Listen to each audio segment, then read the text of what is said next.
Eu quero andar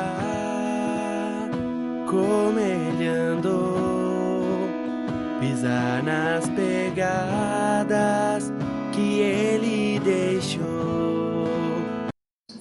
Estamos estudando, sobre Deus nos promete, Cristo propõe para nós uma vida abundante, mas muitas vezes isso não se torna uma realidade por culpa nossa. Jesus falou que ele veio para dar, para que tenha vida e vida em abundância. Mas o problema é o nosso coração.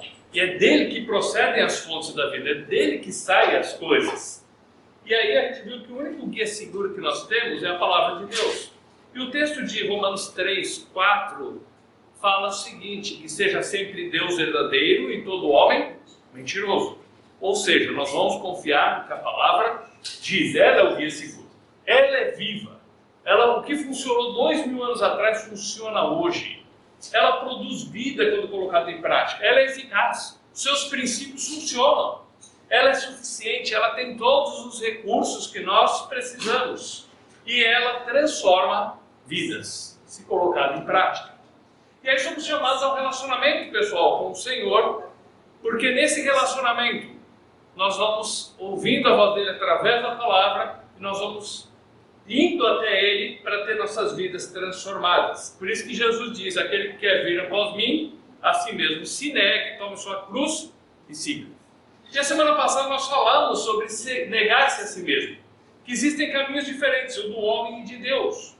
Provérbios 16, 25 fala que o caminho do homem, ele produz o quê? Morte. Há caminho que parece direito ao homem, mas afinal são caminhos de morte. O texto de Isaías 55, versos 8 e 9, fala que os pensamentos de Deus são maiores do que os nossos pensamentos. Os planos de Deus são maiores do que os nossos planos. O caminho do homem, ele produz orgulho, ciúmes, inveja, cobiça, ganância. E aí nós temos que aprender como Cristo, que seja feita a tua vontade e não a minha. Mas infelizmente a tendência nossa é sempre querer a nossa vontade, da nossa maneira. E aí em Romanos capítulo 12, verso 2, a gente vê que a vontade de Deus ela é boa, perfeita e agradável. O problema nosso em não submeter à vontade de Deus é porque nós não cremos que Ele tem o melhor para as nossas vidas. Nós queremos ter o controle e estar na direção do nosso viver. Nós temos que ter uma visão correta e equilibrada sobre nós. Uma delas é que tudo foi pela graça. A salvação é pela graça, tudo que nós temos é pela graça, os dons que nós temos é pela graça, ou seja, não há lugar para me orgulhar. Também nós temos que ver que não há lugar para eu ficar sentindo pena de mim mesmo, porque por causa de Cristo Jesus, eu sou amado de Cristo, amado por Deus, eu sou aceito em Cristo, eu sou perdoado, eu sou filho de Deus, eu sou embaixador em nome de Cristo, eu sou uma nova criatura em Cristo, eu sou transformado pela graça em Cristo, eu sou abençoado em Cristo Jesus. Tudo que eu tenho é em Cristo, tudo que eu sou é em Cristo. Então, olhando tudo isso que eu tenho e que eu sou, também não há lugar nem para me orgulhar, porque é tudo em Cristo, e nem para sentir pena de mim mesmo. E aí nós terminamos o estudo passado refletindo sobre o que tem dominado a nossa conversa, sobre o que domina nossos pensamentos, sobre aquilo que eu falo, é sobre só meus feitos, minhas conquistas, será que eu domino as conversas, tudo é sobre mim? Ou sou do tipo que tem pena de si, acho que os outros não vão me valorizar? E aí a gente foi refletindo sobre essas perguntas. O que tem que prevalecer? É sempre o que eu quero? Será que eu estou disposto a abrir mão de alguma coisa, pelo bem da minha família, pelo bem das pessoas à minha volta? Sempre tem que ser o que eu quero? E aí nós vimos quem está no trono da nossa vida. Quando é o eu, Cristo está de fora, a vida está uma bagunça, e ele está lá batendo na porta, como a gente viu semana passada, como diz Apocalipse 3:20, eis que estou à porta e bato. O problema que ele está batendo na porta é porque ele foi colocado para o lado de fora. E às vezes nossa vida está assim. Mas quando o Senhor está no trono, Ele está governando, então o que vai dominar aí é Ele, e a minha vida se organiza, e eu estou ali aos pés, me submetendo ao que Ele coloca diante de nós. Então nós entramos na aula de hoje, e nós vamos falar sobre os problemas que vem em decorrência de nós não agirmos da forma correta lidando com o eu. Em vez de, quando eu tenho que prevalecer, minha vontade tem que prevalecer, quando eu não me nego a mim mesmo, o que acontece na minha vida? Então, duas coisas que acontecem é os ciúmes e a inveja. A diferença básica entre ciúmes e inveja é que a inveja é o desejo de ter. O foco está no que o outro tem, no carro do outro, no cargo do outro, no dinheiro do outro, na conta bancária do outro. Isso gera um sentimento de falta, eu me sinto inferior ou me sinto ressentido. O problema é que o foco está em e eu desejo, eu cobiço, aquilo, o problema é aqui no meu coração. Em vez de olhar para o que eu tenho e agradecer o que eu tenho, eu olho para o outro que tem e sinto pena de mim, e vivo reclamando e murmurando. O ciúmes é o medo de perder. O foco é na ameaça ao relacionamento, gera medo, insegurança e raiva.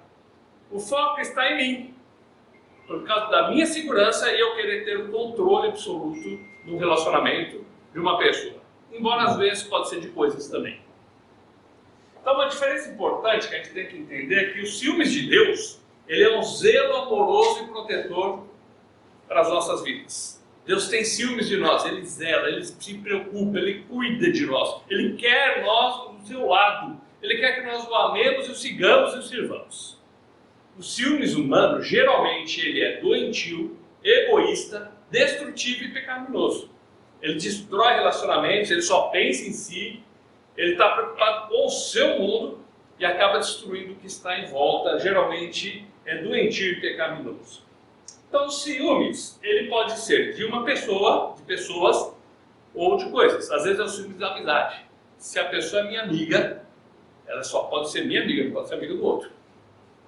Geralmente isso se torna muito mais forte dentro de um relacionamento conjugal e pode ser de coisas que eu tenho.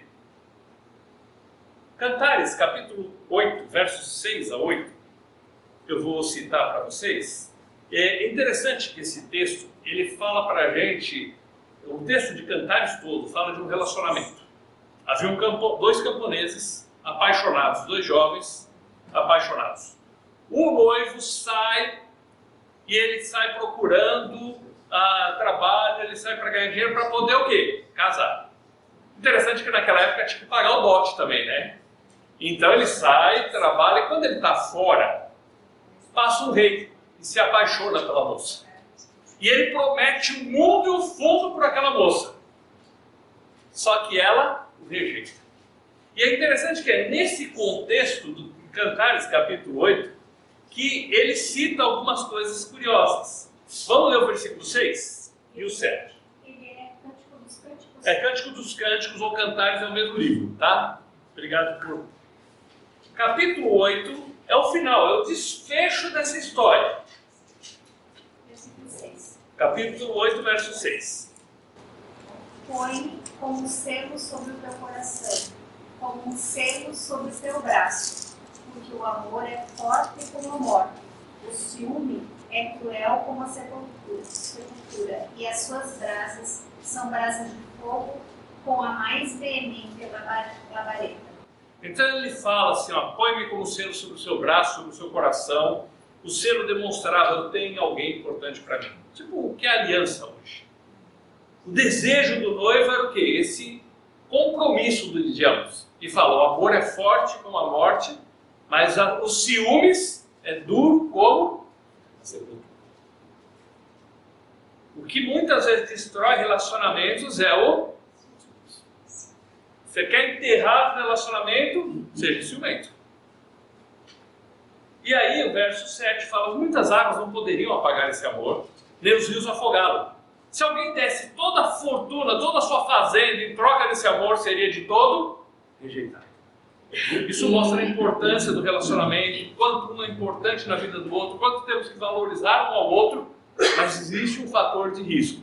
O ciúmes pode sepultar esse amor. E a gente tem que cuidar. O livro de 1 Coríntios, capítulo 13, versos 4 a 8, ele fala sobre o amor. Como que é o amor? Nós vamos ler todos esses versos, Mas lá ele cita que o amor não arde em ciúmes. Então, ó, 1 Coríntios capítulo 13, versículos 4 a 8. A caridade é sofredora e é benigna. A caridade não é invejosa.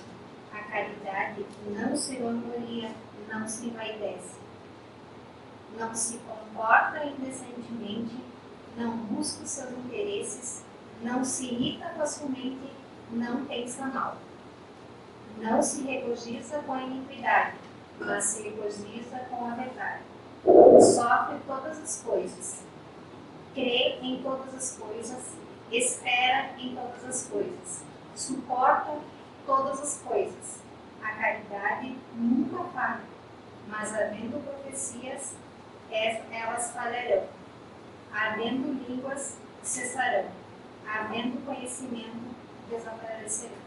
Então ele fala, caridade, essa versão fala, a minha fala amor, é o amor colocado em prática, o amor vivo, o amor ativo.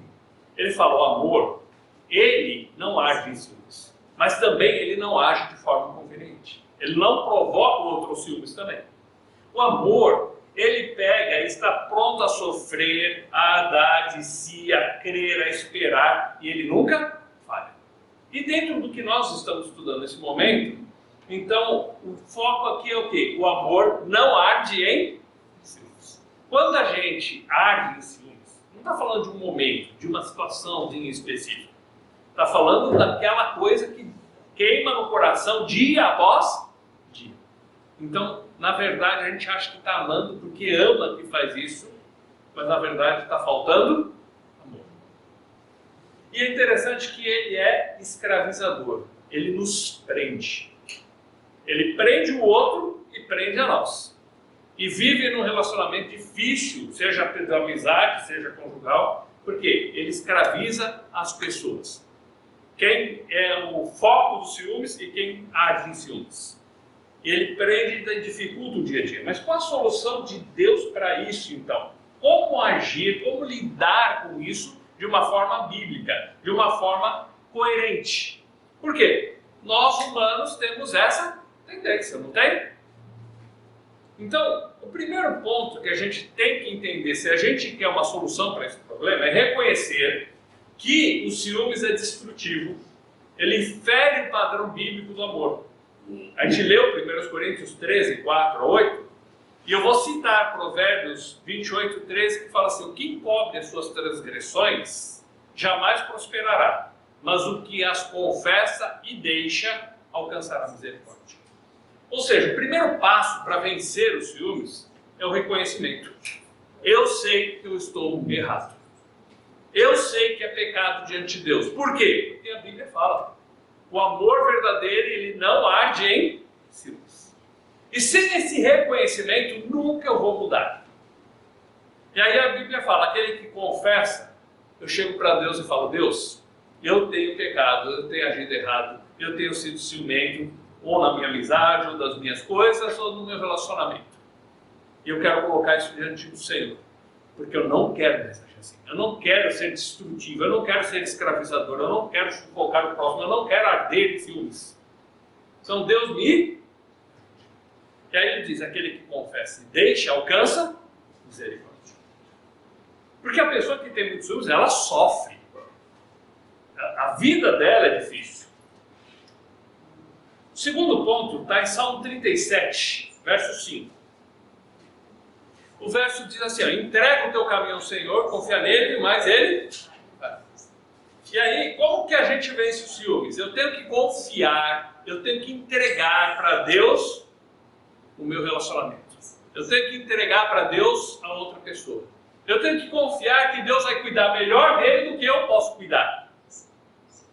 Será que a gente está pronto a entregar para Deus e falar assim, ó, tá aqui Deus, cuida do meu marido, cuida da minha esposa, porque eu não consigo cuidar. Eu estou destruindo a minha vida, eu estou destruindo a vida dele, eu estou destruindo o meu relacionamento, porque eu quero controlar. E o ciúme está me corroendo, está ardendo aqui dentro. Será que eu estou pronto a colocar isso nas mãos de Deus, confiando que Ele cuida melhor do que? Porque ele está em todo lugar. Ele vê todas as coisas. Ele sabe de tudo, inclusive dos pensamentos e intenções do coração. Coisa que eu nunca vou. Agora é fácil? Não. Mas se eu quero vencer, eu tenho que reconhecer e eu tenho que aprender a confiar. Entregar nas mãos do Senhor, para que Ele cuide. É claro que em casos onde houve uma traição se torna mais difícil? Sim, é claro que é. Mas a gente tem que entender que por mais que eu agarre, eu não consigo segurar. É que nem gelatina, quanto mais aperta, mais escapa pelos dedos. Terceiro princípio, se eu quero realmente vencer isso, é saber que todos vamos dar contas a Deus. 1 Coríntios capítulo 5, 4, verso 5, nós vamos ler ali. A Lucimar vai ler para a gente, por favor. 1 Coríntios capítulo 4, o verso 5. Portanto, nada julgueis antes do tempo, até que o Senhor venha, o qual também trará à luz as coisas ocultas das trevas e manifestará os desígnios dos corações. E então todo homem receberá de Deus o louvor. Então, eu tenho que entender que Deus um dia vai resolver tudo. Que Deus vai tratar dos problemas, Ele vai trazer a clara as coisas e vai dar a cada um a sua recompensa. Então, por que eu tenho que tentar ser o juiz hoje, sendo que o dia do julgamento já está marcado? E aquele julgamento é sem falha. Não tem suborno, não tem compra de sentença, não tem interesse. Ele conhece todas as coisas e vê tudo. Então, eu tenho que entender o seguinte: eu tenho que entregar nas mãos de Deus e deixar, ó, se ele fizer errado ou se ela fizer errado, vai ter que dar conta para Deus. Porque se a gente não fizer isso, a gente continua escravo do sentimento. E é um sentimento que destrói, que corrói, que é difícil. E, gente, não estou falando que nada disso aqui é fácil. Porque abrir mão daquilo que eu acho que é meu e dizer, Deus, cuida para mim, não é fácil. Mas é só assim que a gente vai conseguir vencer. Eu reconheço que ele é destrutivo. Eu confio que Deus pode fazer. Eu vou entregar. Eu entrego o meu marido, eu entrego a minha esposa, eu entrego o meu relacionamento para Deus. Vou confiar nele e ele vai fazer a diferença na minha família. Se ele errar, se ela errar, o dia do juízo está marcado. Ele vai ter que acertar com Deus. E também eu tenho que clamar pela ajuda do Senhor, porque sozinho eu não consigo. Então vamos em Salmo 86.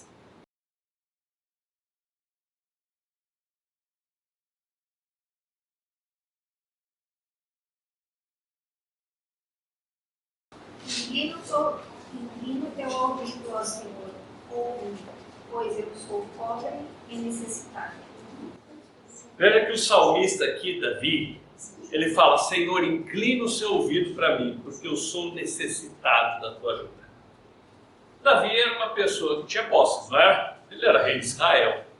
Mas ele fala, eu sou pobre e necessitado. Eu clamo a ti, eu necessito da tua ajuda. Seja ela na área que for.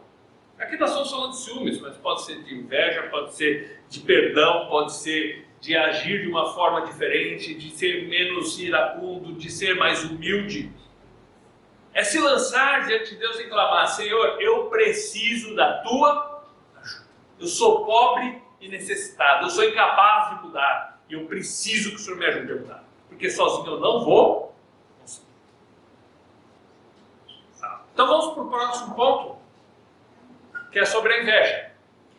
Então nós vimos sobre os ciúmes, o que a Bíblia, o que produz, o que estraga, o que escraviza, o que destrói, o que é doentio, mas que há esperança se nós colocarmos diante de Deus, reconhecendo, entregando para Deus, sabendo que Deus um dia vai pôr à luz todas as coisas e clamando a Ele pela misericórdia dele, para que tenha liberdade nisso. Agora nós vamos ver sobre a inveja. Em Provérbios, capítulo 14, verso 30, ele fala um pouco sobre o que a inveja produz nas nossas vidas. Lembra que o ciúmes é a possessão e a inveja, o outro tem, eu estou de olho no que o outro tem. Aquele desejo de ter o que é do outro. Provérbios 14, 30. O coração sadio é a vida da carne, mas a inveja é a podridão dos ossos. Então, a pessoa invejosa está dizendo que é podridão dos ossos.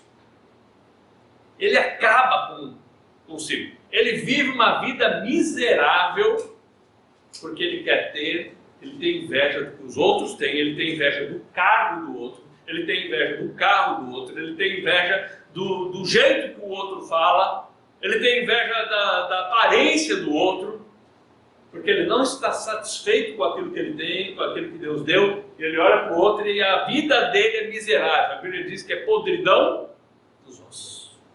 É sofrimento intenso que ele traz para a sua própria vida. Tiago capítulo 3, versículo 16 também fala sobre isso. Tiago capítulo 3, verso 16. Porque onde há inveja e contenda, aí é confusão e toda a obra do mal. Então, onde há inveja e sentimento de faccioso, de divisão, de contenda, onde tem isso, há confusão e toda espécie de coisas ruins. Por quê? Porque onde tem um sentimento de inveja, tudo que vem de ruim vem depois disso. Toda espécie, toda sorte de coisas ruins vem por causa do sentimento faccioso. Então, um exemplo disso, por exemplo, é José. A inveja dos irmãos fizeram o quê? Venderam ele de escravo para o Egito. A inveja dos irmãos mentiram para o pai, falando que José estava morto. A inveja dos irmãos viu o pai chorando desesperadamente a morte do filho por meses. E lá do coração duro, não. Mas ele morreu mesmo. E não se preocuparam no sentimento do próprio pai, na tristeza do pai. Então, a inveja, ela vai destruir relacionamentos, destrói amizades, relacionamentos familiares. Às vezes um irmão tem inveja da atenção do outro, ou às vezes um irmão, depois de maior, tem inveja do emprego do outro, da casa do outro, mas também entre amigos, entre vizinhos, entre pessoas de dentro da igreja. A inveja, ela destrói relacionamento, porque a Bíblia deixa claro, onde tem inveja tem toda espécie de coisas ruins. Onde tem inveja tem confusão. E aí, junto com a inveja, a gente vai falar sobre o tratamento de Deus em conjunto. Junto com a inveja vem a cobiça. Por quê? Eu olho aquilo, eu tenho inveja daquilo, aí eu cobiço, eu quero para mim, certo? Ou às vezes, se eu não posso ter, eu pego e faço o outro cair para ele não ter também. Tipo a ilustração ali, né? Já que eu não consigo estar no topo, eu derrubo o outro. Pelo menos nós estamos iguais agora. E a cobiça, ela está interligada. Porque a cobiça é aquele desejo desenfreado, desesperado de querer e de ter. Então, primeiro eu invejo, eu quero do outro, mas eu cobiço também. Aquilo tem que ser meu. E aí a Bíblia fala para nós várias coisas sobre a cobiça. Primeiro, foi o pecado de Eva. A serpente fala assim, olha, se você comer, você vai ser como Deus, sabendo o bem e o mal. E aí a Bíblia diz no verso 6, ali o quê? A mulher olhando para a árvore e vendo que ela era boa para dar entendimento, e outra versão fala assim, vendo que ela poderia dar algo que ela achava que ela não tinha, aí ela foi comer. Verso 6, pode ler, por favor. Quando a mulher viu que a árvore era boa para alimento e que era agradável aos olhos, e uma árvore a ser desejada para fazer alguém sábio, ela tomou do seu fruto e o comeu, e deu também a seu marido, e ele o comeu com ela. Veja que ela olhou e foi agradável aos olhos e desejável para dar entendimento. Então, agradou aos olhos e aí despertou o desejo, a cobiça. Começou ali o pecado. Cobiçando o que ela não tinha. Ela tinha tudo no mundo, tudo. Qualquer fruta que ela quisesse, o melhor lugar do mundo, a melhor casa do mundo, a melhor condições, ela tinha saúde, ela tinha tudo. Inclusive o marido dela era perfeito na época. Pensaram nisso? Tudo! Sabe o que ela fez? Ela quis a única coisa que ela não tinha. Eu quero ser igual a Deus. Isso é cobiça. E a gente faz assim. Porque às vezes a gente tem tudo, mas a gente tem inveja de uma coisinha que o outro tem. Às vezes o outro tem menos que a gente. E a gente tem inveja e cobiça. Os 10 mandamentos deixam claro também isso. Não cobiçarás. Lá em Êxodo, capítulo 20, verso 17. Êxodo 20, 17. Ele dá uma lista para a gente. Não cobiçarás a casa do teu próximo. Não cobiçarás a mulher do teu próximo. Nem o seu servo, nem a sua serva, nem o seu boi, nem o seu jumento, nem coisa alguma do seu próximo. Nós temos uma tendência muito grande a cobiçar. É a casa, é o cônjuge do outro, é as coisas, é o carro. Acho que a única coisa que a gente vai ter mais dificuldade de cobiçar é o jumento, né? Hoje, né? Naquela época, o jumento fazia muita diferença. Mas nosso coração é assim, quer sempre mais. Inveja o que o outro tem, cobiça as coisas do outro. Tiago, vamos em Tiago, capítulo 1, versículos 14 e 15. O livro de Tiago, lá no finalzinho da Bíblia, ele fala para nós onde que tem a origem da tentação dos nossos pecados. Nós somos tentados por causa do quê? Tiago 1, 14 e 15. Mas cada homem é tentado, quando atraído e seduzido pela sua própria concupiscência. Depois, havendo a concupiscência concebido, gera o pecado. E o pecado, sendo consumado, gera a morte. Concupiscência é sinônimo de cobiça, desejo desenfreado. Então o que acontece? Cada um é tentado pela sua própria cobiça. O que acontece com o ser humano é que ele deseja as coisas que ele não tem. E por isso ele peca. Peca em pensamento, peca em ações, peca em omissão, por causa da sua própria cobiça. E a cobiça, ela vai produzir pecado e depois vai produzir morte. Veja que é um processo, e é um processo inevitável. Cobiçou, se ele mantiver esse sentimento, se a gente mantiver esse sentimento, vai pecar. E depois vai vir a consequência desse pecado. Tiago 4, mesmo livro, capítulo 4, versos 1 até 3, fala para nós um pouco sobre a cobiça também. O livro de Tiago ele é muito prático, ele fala de coisas do nosso dia a dia, bem prático. Capítulo 4, versos 1 até 3. De onde vêm as guerras e brigas entre vós? Porventura não vem disto, da concupiscências que guerreiam em vossos membros? Cobiçais e nada tendes, matais e desejais ter, e não podeis obter, combateis e guerreais, e nada tendes, porque não pedis. Pedis e não recebeis, porque pedis mal, para consumirdes em vossos deleites. Então olha só, 3 verdades que a gente tira desse texto. Primeiro, a cobiça gera guerras, desentendimentos, contendas, brigas, divisões. É a cobiça que vai originar todas essas coisas. Começa-se uma guerra por causa de um porto, por causa de um poço de petróleo, por causa de uma passagem. Começa pela cobiça. A gente briga com o vizinho, às vezes, por causa que a gente quer alguma coisa. Ou o vizinho briga com a gente porque ele quer alguma coisa que é da gente. Dentro da família, às vezes a briga é porque tem que ser o que eu quero, é o meu desejo, a minha cobiça. Eu quero bife maior. Eu quero 2 doces e 2 pratinhos de doce e não só um.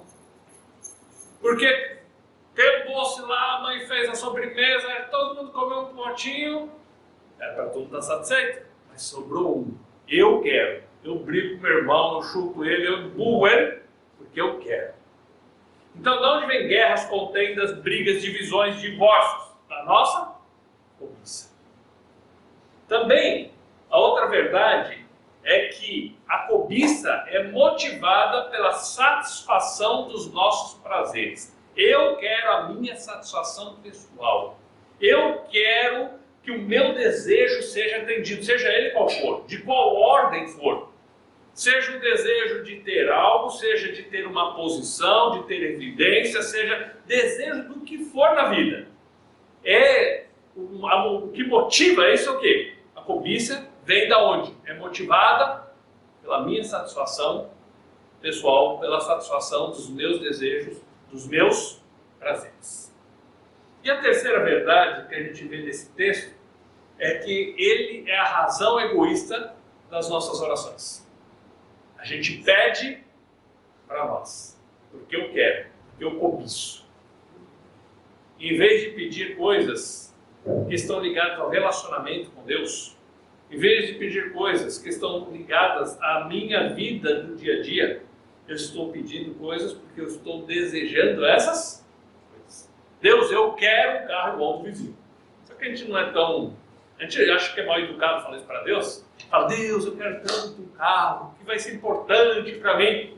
Mas no fundo, é porque eu estou cobiçando do outro, não é? Não é errado orar por um carro, por uma casa. Não é errado orar pelas necessidades. A Bíblia manda, o pão nosso de cada dia nos dai hoje. É o quê? Supra as nossas necessidades. O problema é que as minhas orações, Deus não ouve porque elas têm motivações egoístas. Para a satisfação dos meus prazeres. E Deus não vai ouvir. E o que é pior é que o que tem sido pregado em muitos lugares, usando a Bíblia, é o quê? Você tem que visualizar o que você quer para você receber. Tem um livro que chama Quarta Dimensão. Sabe por que você não tem aquele carro? Porque você não pediu e você não disse amor. É sério, gente. Existe isso. Você tem que visualizar o que você quer, porque aí Deus vai te dar. Como se Deus não soubesse o que é melhor para as nossas vidas. Então, nós oramos errado, somos egoístas nas nossas orações porque a gente quer a satisfação dos nossos prazeres, porque a gente cobiça. E é por isso que muitas vezes Deus não ouve as orações. Não é que Ele não ouve, é que Ele não atende, porque Ele sabe a motivação do nosso coração. Por isso que fala, pedis e nada tendes, porque pedis mal. Não é só orar, orar direito. Seja feita a tua vontade, não. Pai nosso que estás no céu, seja santificado seja o teu nome, seja feita. Não, a gente ora, seja feita a minha. Então, a cobiça, ela gera todo tipo de guerra, contenda, briga, divórcio, confusão em família, divisão de igreja. É a cobiça. Ela é motivada pela satisfação dos nossos prazeres e é o motivo das orações erradas, das orações egoístas. Então vamos ver qual a solução que Deus nos dá, pensando em inveja e cobiça. O que a Bíblia fala para nos ajudar? A primeira coisa é que a gente tem que aprender a viver contente. E não é fácil. A gente olha o povo de Israel. Tudo eles reclamavam. Tudo. Eles saem do Egito. Imagina, anos escravos. Deus mostra o seu poder, mostra o seu milagre. Estão no meio do caminho, encontram a primeira dificuldade, o mar na frente. Aí começam a reclamar, era melhor ter ficado no Egito. Por que a gente tirou a gente de lá? Porque agora nós vamos morrer todo mundo. E reclama. Deus abre o mar. Deus protege o povo, coloca a nuvem atrás. Deus luta por eles, os leva em segurança até o outro lado. Derrota os inimigos. Agora eles vão confiar, né? Acaba a comida. Começam a reclamar. Acaba a água. Começa a reclamar. Daí a um tempo eles estão ganhando maná de graça, todo dia certinho ali, cedinho, tudo para eles ali. Aí eles falam, a gente não aguenta mais comer esse pão porcaria que o senhor está dando. E reclama de novo. A gente tem que aprender a viver contente. Filipenses capítulo 4, versos 11 até o 13, Paulo fala que ele aprendeu a viver contente em toda e qualquer situação. Isso é muito difícil porque não é natural do ser humano. Natural do ser humano é querer mais. Natural do ser humano é cobiçar. Natural do ser humano é ter inveja e querer o que o outro tem. Mas a Bíblia fala, Paulo falou, eu tive que aprender. Então vamos entrar na escola de Deus para aprender o contentamento. Pode ler, Filipenses 4, 11 a 13. Não digo isto como por necessidade, porque já aprendi, seja qual for o meu estado, a ser contente com isso. Eu sei como estar humilhado e sei também como ter abundância. Em todo lugar e em todas as coisas estou instruído, tendo a tua fartura como a ter fome, tanto a ter abundância como a ter necessidade, a sofrer necessidade. Posso todas as coisas? Eu posso fazer todas as coisas por meio de Cristo, que me fortalece. Veja que ele falou, eu tive que aprender. Foi difícil. Não é natural para a gente. Natural é querer. E Deus está falando, aprenda a viver contente. E Paulo fala de situações extremas, de escassez, de necessidade. Quando Paulo estava preso, ele teve a sua liberdade tirada. Ele não tinha a comida que ele queria. Ele não tinha as roupas que ele queria. Quando ele está perto de morrer, ele fala, traz a minha capa. Provavelmente ele estava passando frio na prisão. Então, ele falou assim, eu passei por dificuldades. E no meio delas, que eu tive que aprender a viver contente. A minha felicidade e a razão da minha vida não está no que eu tenho, não está no que eu quero, está no meu relacionamento com o Senhor. Quando as circunstâncias desse mundo me fazem chorar, eu olho para Deus e encontro nele razão para me alegrar. Como diz Filipenses 4:4, alegrai-vos sempre no Senhor. E aí ele fala assim, ele fala, alegrai-vos sempre, depois ele fala, aprendi a viver contente, posso passar por dificuldade, por tudo naquele que me fortalece. De repente, no meio da igreja de Filipe, quando aquela carta estava sendo lida, alguém podia levantar e falar assim, isso é impossível, isso não é real. E aí tinha um carcereiro lá, levanta a mão e falou assim, é real sim. Porque quando Paulo estava na cadeia, e eu era o carcereiro lá, ele tinha apanhado, estava com as feridas, estava doendo, e ele estava louvando a Deus. É possível, quando a gente para de olhar para nós e olha para Deus, quando a gente para de olhar para os nossos problemas e olha para Deus, quando a gente para de olhar para o que a gente não tem e agradece o que Ele tem dado para nós. A gente tem que aprender a viver contente com aquilo que Deus nos dá. Não é errado você pedir alguma coisa, não é errado você trabalhar para conquistar uma casa, para conquistar um carro melhor. Não está falando disso, está falando de uma atitude de coração. Eu estou contente se Deus me der uma bicicleta, um Fusca ou me der um SUV. Mas o meu contentamento não depende do meu carro, depende do meu relacionamento com Deus. Eu estou contente se eu tiver churrasco toda semana, ou se eu tiver comer ovo frito, ou se eu tiver comer só arroz. Porque o meu contentamento não depende das coisas que eu tenho, depende do Senhor. Isso é um aprendizado dia após dia. Não é natural e não é fácil. Outro texto que fala sobre isso, aprender a viver contente, está lá em 1 Timóteo, capítulo 6, versos 8 a 10. Vamos ler primeiro o verso 8 só. 1 Timóteo, bem pertinho ali, um pouquinho antes. Um pouquinho depois de Filipenses. 1 Timóteo, capítulo 6, verso 8, primeiro. Tendo, porém, comida e vestuário, estejamos com isso contentes. Tendo o que comer e o que se vestir, esteja contente. Deus, mas cadê as coisas aqui? Cadê o luxo? Cadê ir no restaurante 3 vezes por semana? Tendo o que comer e o que se vestir, estejamos. Quantas pessoas não têm isso? Quantas pessoas morrem de fome? Quantas pessoas não têm nada nesse mundo? E nós reclamamos o tempo todo que nós cobiçamos e temos inveja daquele que tem alguma coisa que nós não temos. E aí ele continua, versos 9 e 10 agora. Mas os que querem ser ricos caem em tentação, e em laço, e em muitas concupiscências tolas e nocivas, que submergem os homens na destruição e perdição. Porque o amor ao dinheiro é a raiz de todo mal. E nessa cobiça, alguns se desviam da fé e se transpassaram a si mesmos com muitas dores. Veja que ele não fala que é pecado você ter dinheiro ou você ser rico.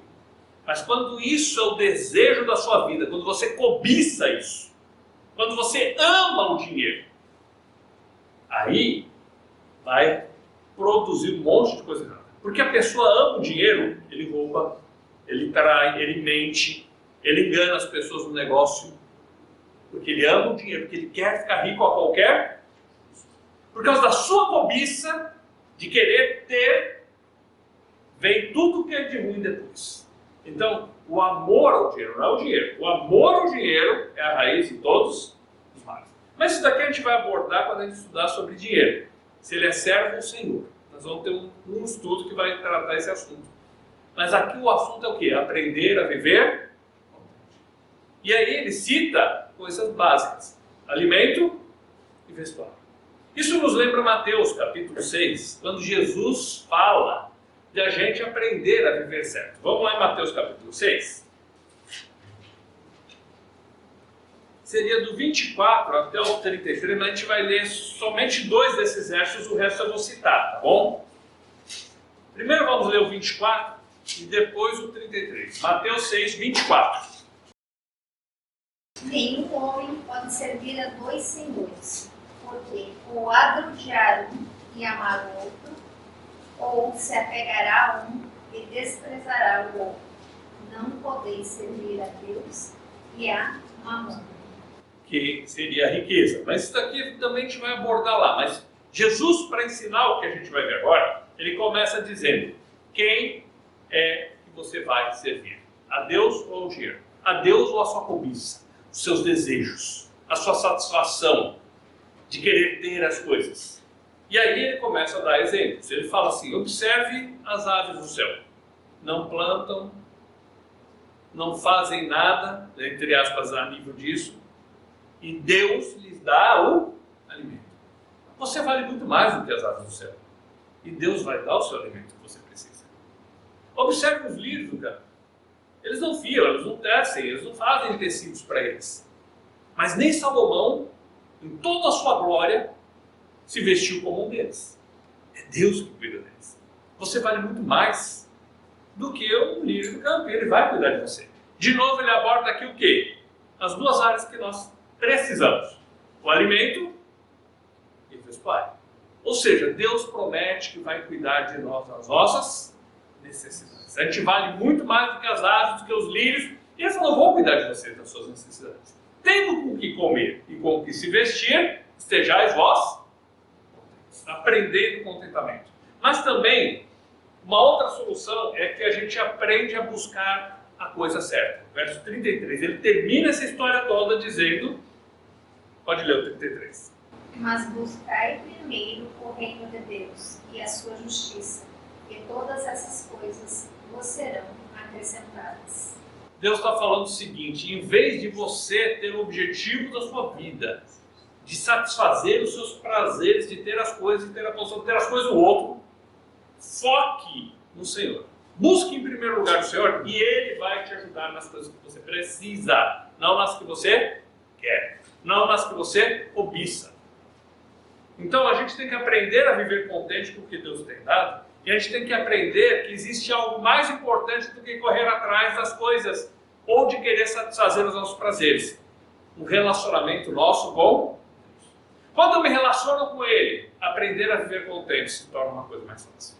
Porque Ele é que é importante, não as coisas. Ele é que é importante, não a posição social. E não o que os outros vão ver de mim ou pensam de mim. Outro texto, lá em Salmos, capítulo 119, versos 36 e 37. Salmos 119,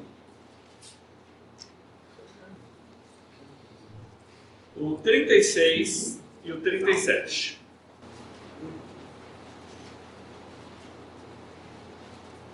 Inclina o meu coração aos teus testemunhos e não à cobiça. Desvia os meus olhos de contemplarem a vaidade e apressa-me no teu caminho. Interessante que ele fala: Senhor, me ajuda, inclina o meu coração àquilo que é importante, a tua palavra, o teu testemunho, e não a cobiça.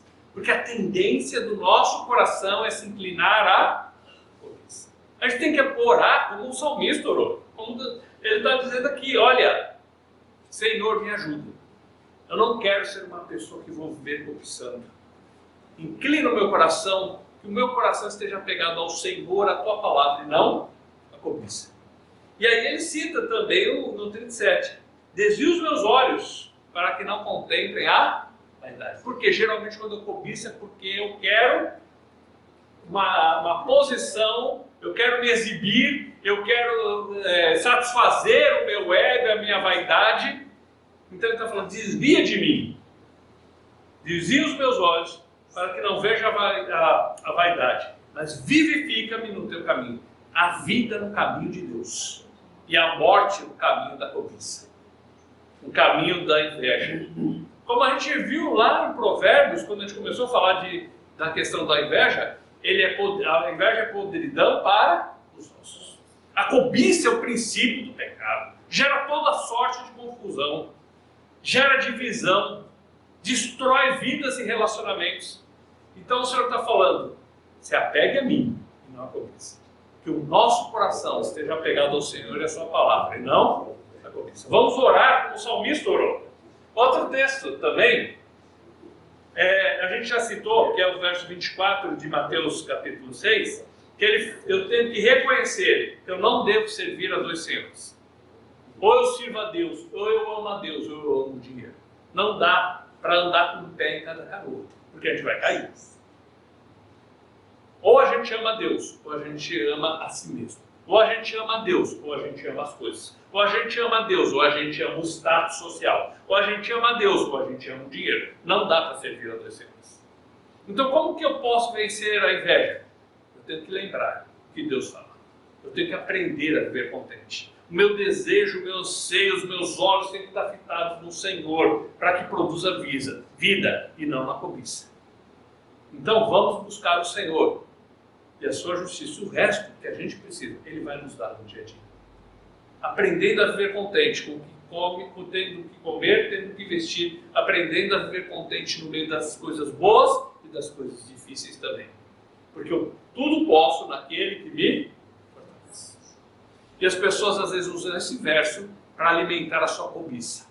Eu posso ter o carro, eu posso ter dinheiro, eu posso ter posição, eu posso conseguir tal coisa. Não, está falando o seguinte: eu posso passar necessidades, eu posso não ter, eu posso passar por dificuldade, porque eu aprendi a viver contente em Deus e não nas coisas. Antes da gente passar para a parte do orgulho, alguém tem alguma pergunta, algum comentário sobre esse ponto? Eu penso assim, e quando a cobiça ou a inveja é no sentido assim: por que o outro tem saúde e o meu filho não tem?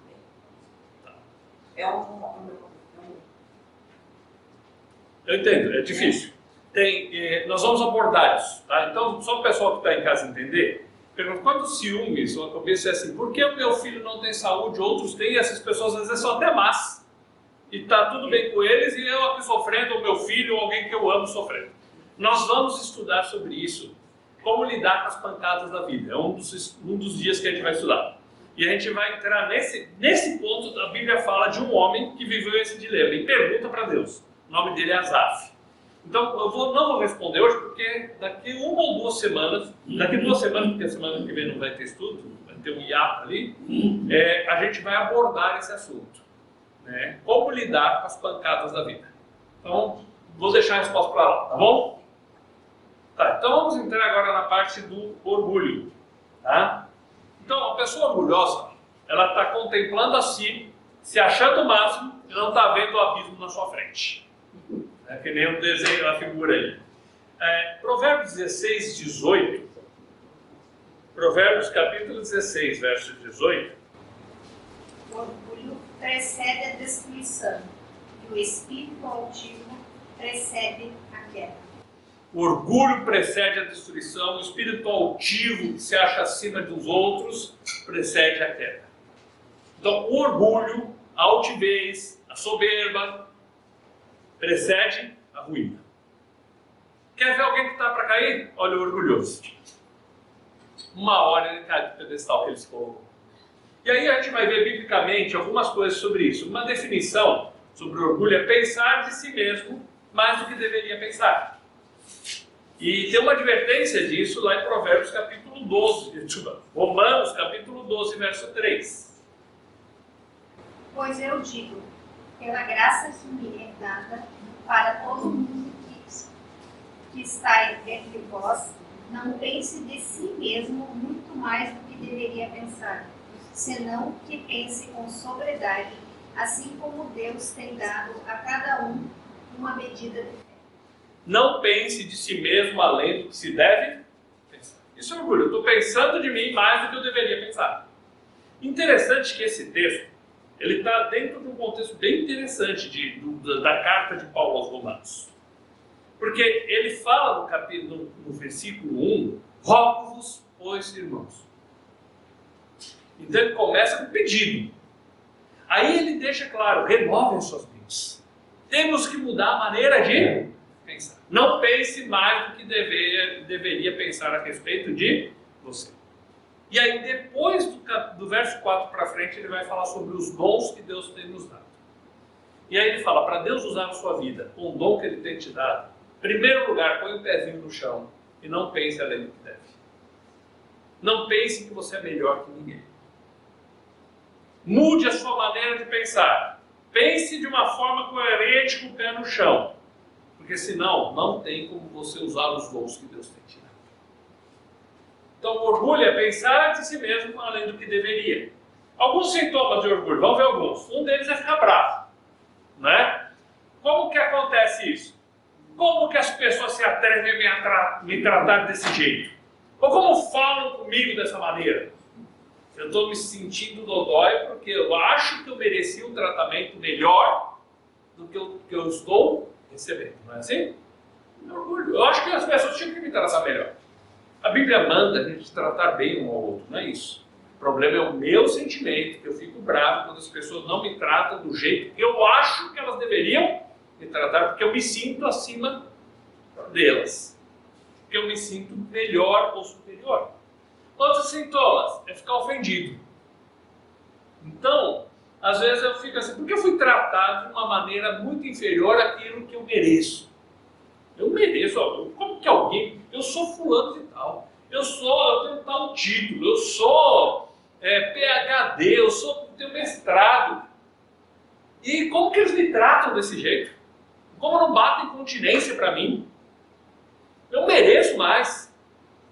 Outro sintoma do orgulho é o passivo. O que acontece? Ele não gostou, ele achou que ofenderam ele, então ele não fala mais.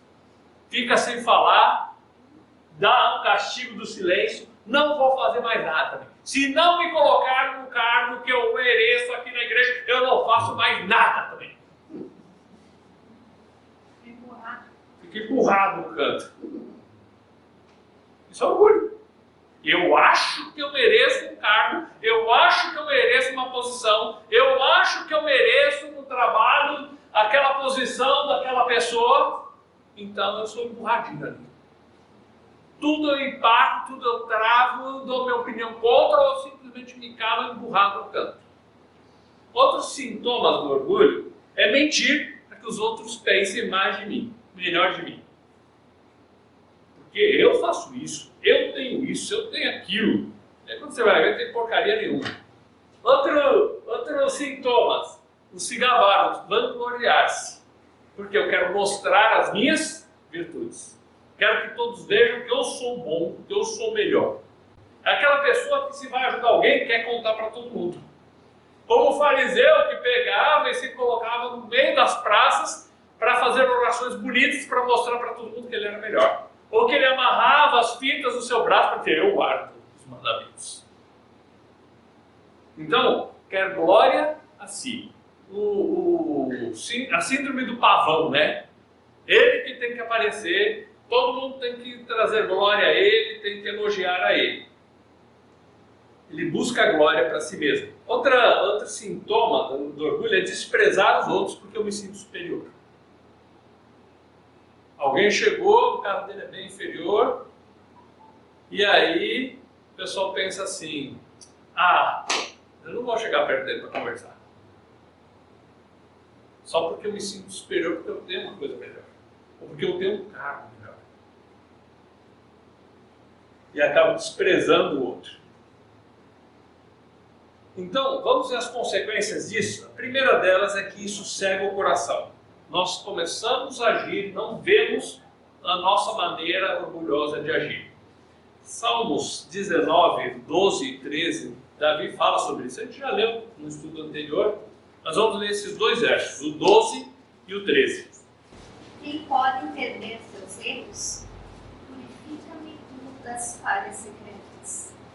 Guarda teu servo também dos pecados presunçosos, que eles não tenham domínio sobre mim. Então serei reto e serei inocente de grande transgressão. Pecados presunçosos, cobiça, aqui no caso orgulho, guarda da soberba. Então guarda de mim, da minha soberba. Por quê? Porque aí ficarei livre de grande transgressão. Quem pode entender os próprios erros?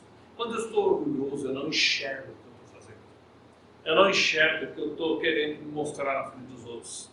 As pessoas às vezes já estão se afastando, cansadas daquelas histórias onde eu tento me promover diante de todos. E eu não estou enxergando aquilo que eu estou fazendo de errado. Porque o orgulho cega o nosso coração. Não somente de ficar se gabando, mas de outras coisas erradas que nós fazemos. E às vezes nós achamos que somos humildes, mas estamos sendo orgulhosos. E o orgulho está intimamente ligado com o eu, com a cobiça também. A gente sabe que tudo isso está interligado. Por quê? A origem dos ciúmes, da inveja, da cobiça e do orgulho está o quê? Eu. Tem que ser a minha exaltação, ou eu tenho pena de mim, ou tem que prevalecer o que eu quero. A origem é a mesma. Só que as evidências vão aparecendo. Então aquele que é orgulhoso, ele está cego daquilo que ele faz. Então uma das consequências do orgulho é nos cegar. Cegar o nosso coração, nós não enxergamos os nossos próprios erros. E Davi clama a Deus. Deus, quem pode entender os seus próprios erros? Tira-me daqueles que são ocultos. Se eu estou cego em alguma coisa que estou fazendo, me ajuda. Num dos salmos, Davi fala assim, olha, solta-me, ó Deus, e vê se tem algum caminho mau em mim, e me expurga-me, tira-me das coisas que são erradas. Nós temos que desejar isso, porque o orgulho vai nos cegar. Guarda-me de que eu não seja orgulhoso. Davi tinha um monte de razão de ser orgulhoso. Ele arrebentou com Golias. Ele era o rei de Israel. Ele foi o melhor rei de Israel. Deus disse que era amigo dele, que ele era amigo, que ele tinha um coração segundo Deus. Mas ele falou, Deus me guarda para que eu não seja uma pessoa orgulhosa. E eu vou ficar livre de tão grande transgressão. Também o orgulho, ele destrói relacionamentos. Tem uma frase bem interessante do John Stott que ele diz assim, nada destrói mais rapidamente relacionamentos do que o egoísmo e o orgulho. Realmente, a maior parte dos relacionamentos são desfeitos, porque tem que ser do meu jeito, eu sou o cara, tudo foca em mim, ou por causa do meu orgulho, porque os dois estão interligados. Tem uma outra frase que também é interessante, que fala assim, pessoas altivas constroem muros, enquanto que as humildes constroem pontes. Muitas vezes eu estou tendo problema com meu filho, com meu pai, com a minha mãe, com meu irmão, porque eu estou sendo altivo, eu estou sendo orgulhoso, eu acho que eu sou melhor que os outros, eu ajo como se eu fosse melhor que os outros. E por isso eu estou tendo problemas de relacionamento. Mas quando eu me humilho, tenho um coração humilde, aí eu começo a construir pontes para que essas pessoas se aproximem, para que a gente se aproxime nos relacionamentos. Então o orgulho, ele nos cega. E aí algumas coisas que a gente pode colocar aqui. Por exemplo, o orgulhoso, ele não reconhece as suas próprias falhas. Ele nunca está errado. Todo mundo está errado no mundo. Ele nunca. Ele sempre está certo. Tem gente que às vezes nem discute, mas não adianta discutir, porque você sabe que vai perder tempo. Ele nunca está errado mesmo. Isso é sinal de orgulho. Um outro sinal é que ele não permite ser corrigido. Ninguém pode falar nada para ele porque ele vai surtar. Ou ele já vem com 5 pedras na mão para que ninguém o corrija. Porque ele sempre está certo, como que alguém vai me corrigir? O orgulhoso também, ele não pede perdão. Ele sabe que errou, mas ele não pede perdão. Ou às vezes, porque ele está tão cego no seu orgulho, ele não vê os seus pecados e os seus erros. Mas o orgulho não deixa pedir perdão. Sabe aquela coisa, o marido da mulher discute, sabe que está errado, mas dorme um empurrado para um lado, do outro para o outro, porque não quer pedir perdão. O que está prevalecendo dali é o quê? Orgulho. Isso não aconteceu na casa de ninguém, né? O orgulhoso, ele não perdoa. Porque ele acha que a pessoa não tinha o direito de fazer aquilo contrário. Outra coisa que acontece com a pessoa orgulhosa, ela não se submete a nada e nem ninguém. Ela às vezes tem dificuldade no trabalho porque ela não se submete a chefe. Ninguém manda em mim. Então, o orgulho faz com que nós sejamos pessoas insubmissas. Pessoas que não vão se encaixar em outros ambientes, porque tudo eu tenho que ser o rei, eu tenho que estar à frente, eu tenho que mandar, eu tenho que ser a pessoa que é responsável por tudo aqui. Outra coisa, o orgulho ele é egoísta. Ele só pensa nele.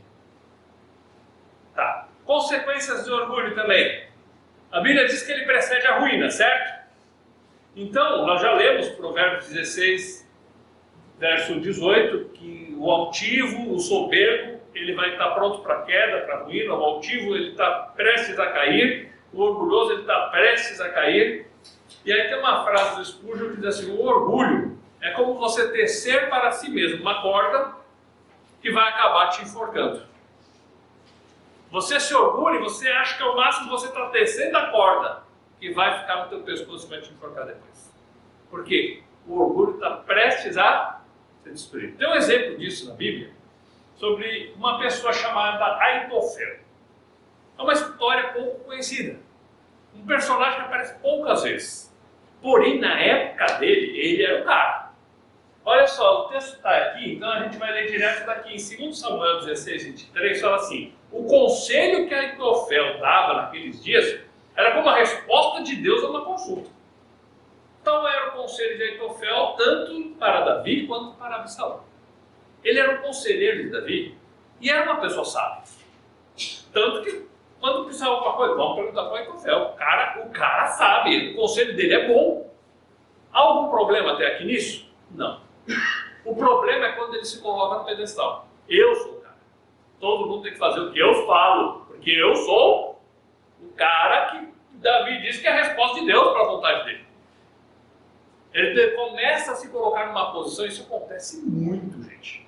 Quando alguém, por causa que Deus, na sua graça, usou ele para fazer alguma coisa, ou para dar uma mensagem, ou para cuidar de alguém, ou para levar uma palavra para alguém, ou para aconselhar alguém, ele se coloca no pedestal de que ele é o cara e ele é a voz de Deus. E a pessoa se coloca naquele patamar de orgulho: eu sou a voz de Deus. Aí no capítulo seguinte, capítulo 17, 2 Samuel 17, 23, eu vou explicar o meio do caminho. Aitofel, ele era um conselheiro de confiança. E Absalão pegou e se rebelou contra o pai dele, que era Davi, e tomou o trono. E naquela rebelião dele, Davi ora assim: espero que o Aitofel não dê um conselho para ele, porque vai ser bom. Que Deus confunda esse conselho, porque vai ser bom no meio daquela coisa. E aí Absalão pede conselho para Aitofel. Só que Deus, sabendo que aquele conselho era bom, e o coração de Absalão estava obstinado, Deus iria derrubar Absalão por causa do seu orgulho, por causa da sua rebeldia, Deus muda o coração de Absalão para não ouvir o conselho de Aitofel. Aí Aitofel viu que não ouviram o seu conselho. Sabe o que ele fez? Quando ele percebeu que não foi atendido o seu conselho, olha o que ele fez. Vendo, pois, Aitofel que não fora seguido o seu conselho, albardou o seu jumento, dispôs-se, foi para casa, para a sua cidade, pôs em ordem os seus negócios e se informou. Morreu e foi sepultado na sepultura do seu pai. Já que não foi do meu jeito, ele foi lá e foi às portas. O orgulho fez isso com a gente. Talvez você não vá às cordas, literalmente, mas às vezes a gente se coloca num patamar que quando a gente não é ouvido, quando as pessoas não colocam a gente no mesmo patamar, a gente faz as maiores burradas, as maiores besteiras, destrói vidas, destrói pessoas. Por quê? Não foi ouvido o meu, não me colocar na posição que eu tinha que ficar. Então, uma das consequências do orgulho, além de que leva à ruína, ele cega a vida da gente e ele é destruidor. Para a gente e para quem está em volta da gente. Tem um exemplo muito claro na Bíblia, que está lá em Isaías 14, 12 a 14. É uma história que a gente já estudou, que é a rebelião de Lúcifer. Então olha só. Capítulo 14, versos 12 a 14 de Isaías é quando Lúcifer se rebela. Você vai encontrar comentários dizendo que ali estava falando de um rei, literalmente, mas o texto dá muita margem para a gente entender isso aqui sim. Então vamos ler ali, capítulo 14 de Isaías, versos 12 a 14. Como caíste do céu, ó Lúcifer, filho da manhã, tu que fostes derrubado ao chão, que enfraquece as nações. Aqui é a história da queda, certo? Como você caiu. Então vai explicar como que caiu. Verso 13. Porque tu tens dito em teu coração, eu ascenderei em direção ao céu, eu exaltarei meu trono acima das estrelas do céu. Eu também sentarei sobre o monte da congregação dos mares do norte. Então ele começa dizendo, eu vou subir e vou ser acima dos outros. Isso é orgulho ou não é? Esse é um sentimento que acontece com o ser humano de um modo geral. Eu quero estar acima dos outros. Eu vou subir, eu que tenho que prevalecer. É o meu nome, é o meu cargo, é a minha posição. As pessoas têm que me reconhecer, as pessoas têm que me ver. Eu vou subir. E aí eu vou exaltar o meu trono. Ou seja, eu vou reinar. Eu que mando aqui. As pessoas têm que me reconhecer. Eu tenho que estar no trono e os outros na plateia. Eu sou o rei e os outros são seus súditos. Isso é o orgulho. E o ser humano é assim. E aí olha o versículo 14. Eu ascenderei acima das alturas das nuvens. Eu serei semelhante ao Altíssimo. Eu quero ser igual a Deus. Se eu tenho que subir, eu vou exaltar o meu trono. Eu sou o meu Deus. Eu vou mandar. Quem tem que mandar aqui sou eu. A pessoa orgulhosa, ela está querendo tomar o lugar de Deus. Ela quer subir. Ela quer se exaltar. Ela quer mandar. Ela quer estar acima de todos. E o único que tem o direito de estar acima é o Deus. Ou seja, é uma rebelião também contra Deus. Bom, qual a solução de Deus para isso então? Lá em 1 Pedro 5, 6 diz assim, humilhai-vos sob a poderosa mão de Deus, para que Ele vos exalte no tempo certo. Então vamos lá no texto de Pedro e de Tiago, e nós vamos ver as lições. Primeiro nós vamos ler Tiago 4, de 6 a 10, e depois a gente vai para o texto de Pedro, para poder ver as lições de como vencer, qual a solução de Deus. Tiago 4, 6 a 10. Antes, dá mais graça. Portanto, ele diz, Deus resiste aos orgulhosos, mas dá graça aos humildes. Sujeita-vos, pois, a Deus resistir ao diabo, e ele fugirá de vós. Chegai-vos a Deus, e ele se chegará a vós. Limpai vossas mãos, vós pecadores, e purificai vossos corações, vós de duplo ânimo. Estai aflitos e lamentai e chorai. Converta-se o vosso riso em pranto e a vossa alegria em pesar. Humilhai-vos diante do Senhor e Ele vos exaltará. Então, o texto deixa muito claro: humilhai-vos e Ele vos exaltará. Não quer dizer que você vai ser exaltado para ser colocado assim, não. Humilhe-se diante de Deus e deixa Deus fazer. E aí ele fala bem claro para a gente, nos versículos anteriores, de que Deus resiste ao soberbo, de que Deus dá graça para o humilde, que a gente deve se chegar a Deus. Viram algumas folhas para frente, umas 3, 4 folhas, 1 Pedro capítulo 5. Vamos ler só o 5 primeiro, e aí a gente vai ver o primeiro princípio da solução de Deus para a gente. 1 Pedro capítulo 5. Semelhantemente, vós jovens, submetei-vos aos anciãos, e sede todos sujeitos uns aos outros, e revestivos de humildade, porque Deus resiste aos soberbos, e dá graça aos humildes. Então, a primeira coisa que a gente tem que, quando a gente quer mudar nessa área, a gente tem que entender uma coisa, tem que entender uma verdade. Deus resiste ao soberbo. Não tem vitória com orgulho no coração. O princípio da queda, a queda lá de Isaías capítulo 14 foi o quê? Eu vou subir.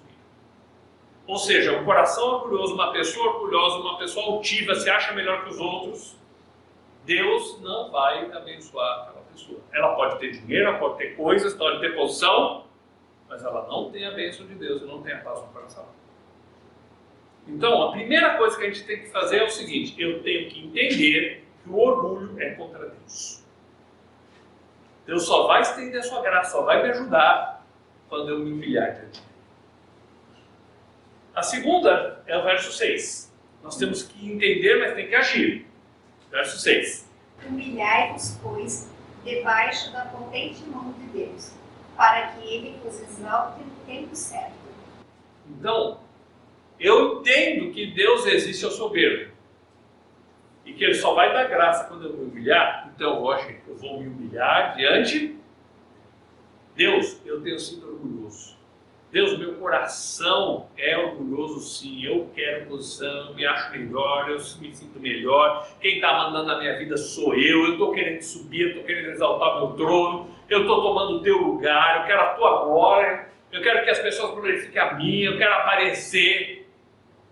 Então, eu chego e clamo a Deus, eu reconheço o meu pecado, eu entendo que eu estou sendo contra o Senhor, e eu me humilho agora. Eu digo que eu sou um pecador, que eu sou miserável, que eu sou orgulhoso, que eu tenho destruído minha vida, eu tenho destruído minha família por causa do meu orgulho. E aí, versículos, vamos ler o 7 e o 8, não, vamos no 10 e 11 para ganhar um pouquinho de tempo, já veio o final.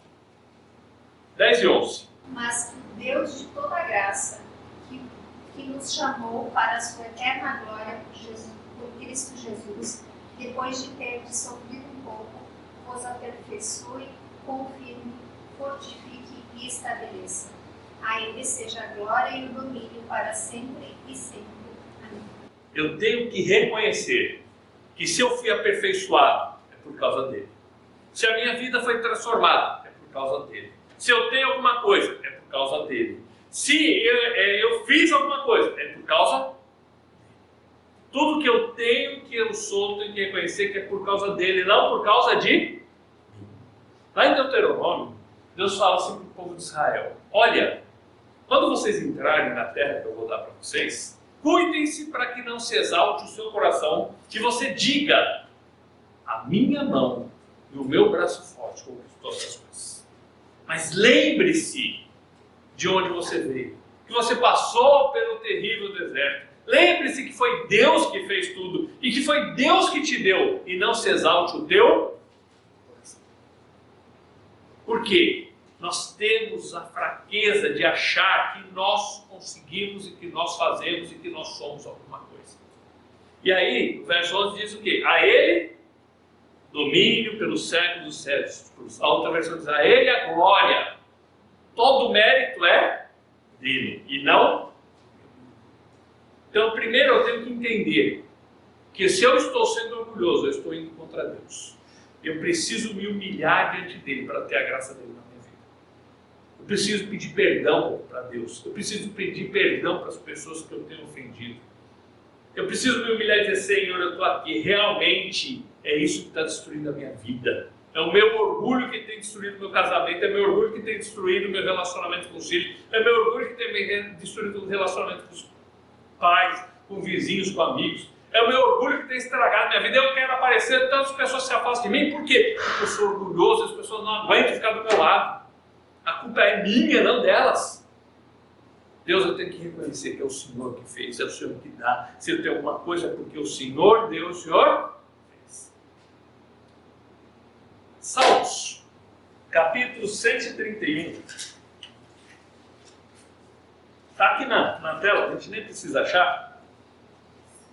Que fala o quê? O Senhor não é soberbo o meu coração, nem altivo o meu olhar. Não ando à procura de grandes coisas, nem de coisas maravilhosas demais para mim. Pelo contrário, fiz calar e sossegar a minha alma, como criança desmamada que se aquieta nos braços da sua mãe. Como essa criança é a minha alma para contigo. Veja que o Salmo 131, ele começa dizendo duas coisas que nós não podemos ser. E ele está falando, não foi soberbo o meu coração, eu não me achei melhor que os outros, é Davi que está falando. Eu não acho que eu sou superior aos outros. Não, meu coração não é soberbo e o meu olhar não é altivo. O olhar altivo é o quê? A pessoa olha, vê a roupa e se sente melhor que você. Eu não me acho melhor que ninguém, eu não sou melhor que ninguém. Eu não tenho mais que os outros, não importa nada disso. O meu coração não pode ser soberbo e os meus olhos não podem ser altivos. E interessante que o texto traz para nós o seguinte, eu não ando à procura de grandes coisas, nem de coisas maravilhosas demais. Em tempos que as pregações são o seguinte, Deus tem grandes sonhos para você, você tem que ser uma pessoa importante, você tem que ser um empresário, você tem que ser grande, você não pode se acostumar com as coisas, você tem que ser cabeça e não cauda. Davi, o rei de Israel, falou assim, não é soberbo no coração, não é altivo os meus olhos, eu não busco coisas grandiosas ou maravilhosas, eu quero descansar no aconchego do Senhor. E aí, ele começa a dar alguns princípios para a gente. Quando ele faz a comparação de uma criança, a criança, o bebezinho, ele depende totalmente da mãe. Para tudo, absolutamente tudo. O máximo que ele pode fazer é incomodar, que é chorar. Ele depende para comer, para ser trocado, para tudo da vida.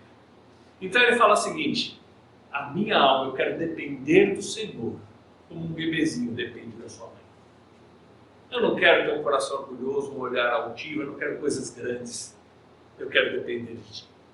Outra coisa que ele fala é a satisfação. A criança, ela está satisfeita no colo da mãe. Ela tem o seu alimento ali. A nossa satisfação não pode estar nas coisas. Não pode estar na posição, não pode estar nas circunstâncias, não pode estar nas pessoas. A nossa satisfação tem que estar no Senhor. E aí ele fala da segurança. É no colo da mãe que a criança tem a sua segurança. Às vezes o pai pega, a avó pega, todo mundo pega, quando a mãe pega, acalma. Nós temos que aprender que a nossa dependência é de Deus, que a nossa satisfação está em Deus e a nossa segurança está nele. Como o Davi fala, como uma criança desmamada se aquieta nos braços da sua mãe, como essa criança é a minha alma para... A gente tem que aprender a descansar nos braços do Senhor, depender dele e ter a nossa satisfação nele e não nas coisas e nas pessoas. A nossa segurança não está na conta que nós temos no banco, a nossa segurança está em Deus. E para terminar, 2 versículos, e os dois vão estar na tela. Salmo 34, 18 fala assim, perto está o Senhor dos que têm o coração quebrantado e salva os contritos de espírito. Deus está perto daquele que se quebranta diante dele, admite suas falhas, os seus erros entende o seu orgulho, entende a sua ciúmes, a sua inveja, a sua cobiça e diz: Senhor, eu estou aqui, eu sou um pecador, eu tenho desafiado o Senhor, eu tenho quebrado a tua lei, eu tenho destruído vidas por causa dos meus pecados, porque eu tenho que prevalecer, e eu estou aqui diante do Senhor. E aí a Bíblia diz que perto está o Senhor daquele que tem o espírito quebrantado. Não daquele que é altivo, não daquele que é soberbo, mas daquele que se quebranta diante de Deus e se lança nos braços dele. Outro verso é Salmo 51:17. Os sacrifícios que agradam a Deus são um espírito quebrantado e um coração quebrantado e contrito, ó Deus, não desprezar. Deus não despreza aquele que se quebranta diante dele, que assume os seus pecados e que clama pela sua misericórdia. Então o desafio para nós hoje é olhar para o Senhor, é se lançar nos braços e ter a nossa dependência nele, a nossa segurança está nele, a nossa satisfação está nele. A gente chega e admite: Deus, eu tenho feito sacrifícios. Naquela época era levar cordeiro, levar alguma coisa, mas hoje talvez seja ajudar pessoas a fazer coisas na igreja. Mas às vezes estamos fazendo muitos sacrifícios e queremos a exaltação pessoal. E Deus quer de nós não sacrifício, mas um coração. O que importa não é o cargo que eu tenho, não são as realizações que foram feitas, mas é como está o meu coração diante de Deus. Aquele que é orgulhoso, Deus resiste o soberbo, mas Ele dá graça pro humilde. Que a gente possa chegar no Senhor e fazer descansar nele o nosso coração. Descansar como uma criança descansa nas mãos dos braços da sua mãe. Que a nossa alma descanse no Senhor, se quebrante diante dele. Eu quero andar como Ele andou, pisar nas pegadas que Ele deixou. Eu quero olhar como Ele olhou, olhar sem maldade, com os olhos do amor. Eu quero viver como Ele aqui, com os olhos nos céus e as mãos assim.